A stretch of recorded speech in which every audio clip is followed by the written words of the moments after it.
Okay. Si Juan at Pedro ay magkaibigan matalik. Siyempre, matalik silang magkaibigan. Ngayon, nagkayayaan ang dalawang magkaibigan. Si Pedro, sabi ni Pedro, Juan, tara, tayo ay mamasyal. Ang sagot ni Juan, o sige, Pedro, mamasyal tayo. Sabi gano'n. Di, tara na, alis na tayo.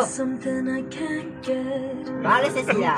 Maya-maya konti, nagbago ang isip ni Juan. Ay,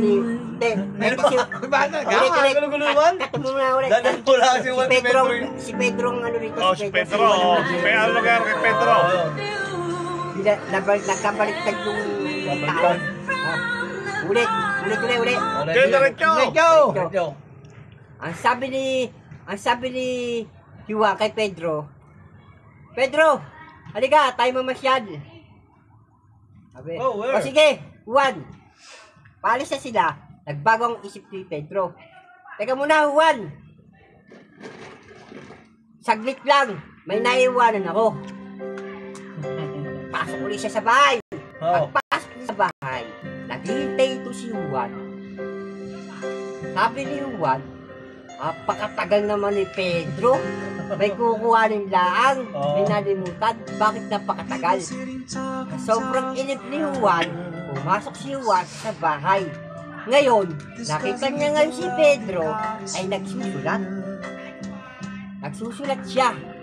Ang sabi ni Juan, ano? Pedro! Akala ko ba mababasyal tayo? Ang sabi ni Pedro, teka lang, Juan! May sinusulat lang ako. Sabi ni ngayon ni Juan, ano ba yung isinusulat mo? Ililista ko lang ang aking papatayin. Ano? Patigin nga! Tinignan ngayon ni Juan. Pagtigin ni Juan, ang listahan, nakita ngayon yung mga listahan ng pangalan na papatayin, kasama siya. Tatanong ngayon siya, Pedro, bakit nandito pangalan ko? Sabi ni Juan kay Pedro. Sumagot si Pedro.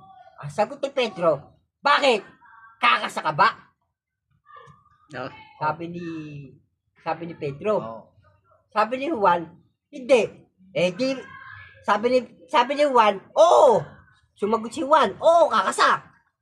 Sumagot si Pedro, di burahin. Binurang nga ng pangalan ni Juan. Yun. Bakit?